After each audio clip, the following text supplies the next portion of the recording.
Next question. When doing an uncovery, what are the markers that a potential client has the right stuff? What do you look for? What tips you off that they're capable of growth? Thanks, Stephen Dale. I mean, I know what I look for. And that's just someone who's already going to do it without me, because that's a great idea. They're implementing it really well. Their strategy is sound.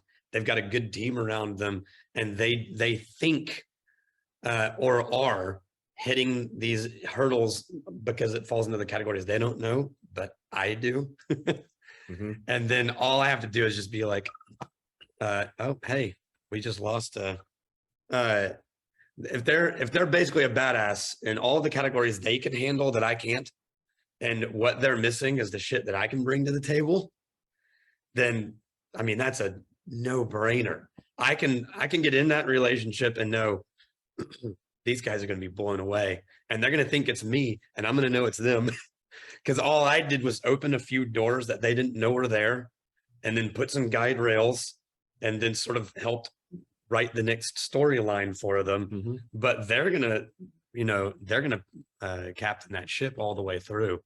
The people who it's like, we're struggling and I can't figure it out, and we just need good marketing data, fix it all. And then I get into that environment and I see like shitty leadership, a shit ton of waste of time and resources, high turnover of employees. Yeah, and just chaos on the back end, and really angry employees, and no chain of leadership and infighting. It's like, nope, there's no good marketing that's going to fix this shit. So that's, to me, that's actually pretty easy. The other one is a category that's like not going to fail. You know what I mean? It's like there are some categories that it's like, I don't care how hard the business owner wants it to work and how smart they are.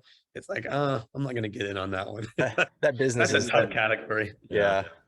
I look for enthusiasm from them, that they're engaged with their business and they really want it to grow, and they show that, and they're just frustrated that they haven't been able to make it happen, but they're not tired of business. Yeah, they're not weary. They're not weary, and they're like, oh, you took over.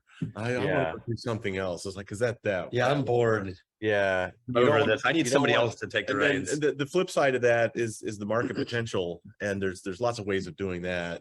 That's they actually probably have a pretty good idea of it themselves, but figuring out if they're already like the market leader and head and shoulders above everybody else, they don't really need you. Yeah, no, not at all. Yeah. If they're already kings, it's like, no, you can get anybody to keep this train rolling. I think you need to have somebody that's got more market share that you can sort of paint a target on their back and decide we're going to steal some of their business. Not in a scheming way. Not in a scheming way, but just business. There's just business to be had. There's business to be won. Yeah. So, and you're probably not looking for somebody who just wants to pass you off to one of their managers or something, like, yeah, thanks, go work with them and leave me alone, right? You want somebody who's engaged. Yeah. So, well, what did Roy say? You're looking for clients whose organizations have an inner electricity. Yep. The owner and the management team seem intent, focused, and operationally oriented. If your client seems bored and distracted, as if they wish they could do something else with their life, run. Find a different client. The client you need is the one who believes in what they are doing and their team believes in what they are doing. Electricity. Has it occurred to you that I'm just expanding upon and amplifying the final point of my answer to Glenn's question about the top 5 qualities of an advertising consultant? Wisdom to know that good advertising will not fix a broken business. Yeah, that's what I was saying. We just wrapped in on the last one. I mean, look at all Roy's successes have been operationally excellent businesses. All of them, like all the ones that put him on the map, that kept him on the map, that grew him in new categories across the board, no exceptions. They've all been operationally excellent businesses who just needed the magic that Roy could provide. Period. Yep. That's these things sound so easy, but it's hard it's like hiring a good employee. Some assholes interview really well, And so it's not easy to do this in one day. And sometimes you figure it out like 2 months in. But the idea is simple. Like what you're trying to accomplish is simple. Actually accomplishing it, that's a different story. Yeah. Simple, We're but not always easy. doing in December an uncovery a class, and where we talk all about this. And Roy's going to go through. Here's what I do in a 1-day uncovery with a client. He's never done that before. No, He's never shared the secret sauce of a 1-day consulting with Roy. He has, but it's been essentially closed to the public until now.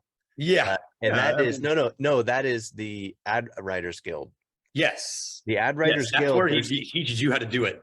He like literally step by step takes your hand and it's behind the scenes. And so we actually, this is another shameless plug, that we've been in beta mode for a long time on this curriculum. But we just are now opening it up. So it's ready. If you want, Roy takes you by the hand and walks you through from meeting the client from nothing to, multiple, growing their business by multiples. This is the class that'll do that. So very cool. All right.